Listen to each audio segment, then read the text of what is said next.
light of what you have said in the last half an hour, I think the next question is going to be very interesting, because it's very nice to say,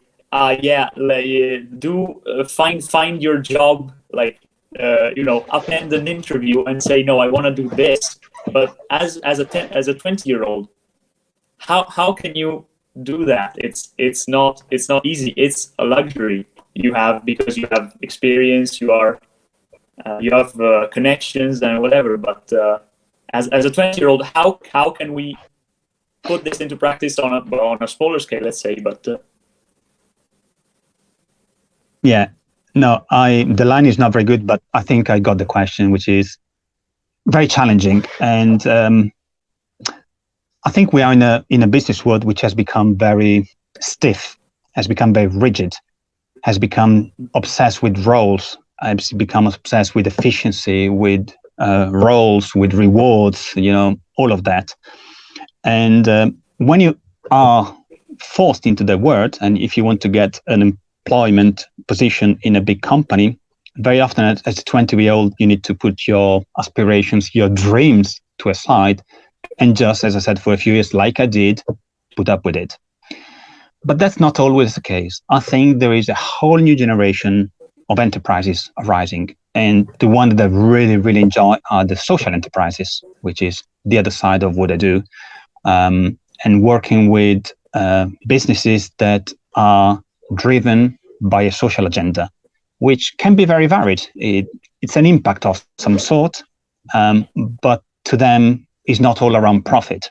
And typically those businesses tend to focus more on the human side, because they realize that the way they can achieve their objectives, especially with a wider impact and not just economical profit, is through finding creative solution to the traditional problems.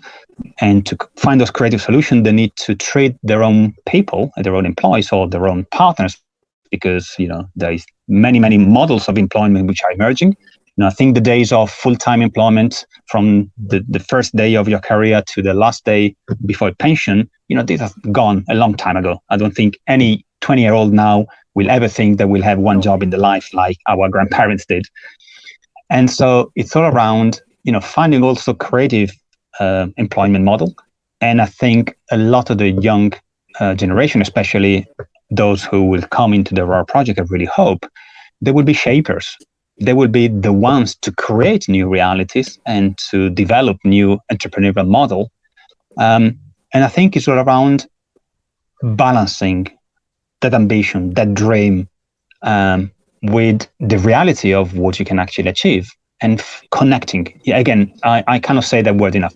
Connecting to the right people is what really matters. That to me why Aurora is such a brilliant project, because it's all around making connection between people. You have the fellows, you have the wizard, you have many of the people, you will have events where people connect with each other. And through those connections, we'll understand a lot more about themselves, a lot more around their strengths, and maybe have that little intuition that has been at the back of the mind and now can go to the front of the mind, just because they see the connection that allows that to be put in reality, put in place. Clearly, it's not always easy. I cannot give you, and again, especially in 2 minutes, an answer that will satisfy you or a 20-year-old that wants to know what's the secret to be successful at this age. But I think the one thing I will always say to anybody I meet is, don't let the realism of economic world and a society, which is definitely not heading in the best directions, and we see it every day going on, don't let that drag you and turn the little light that you have, the sparkle in your eyes, don't let it turn it off because of what you see outside. So keep the sparkle and keep the little dream. Of course, mitigate it with reality, but keep that sparkle in your eyes.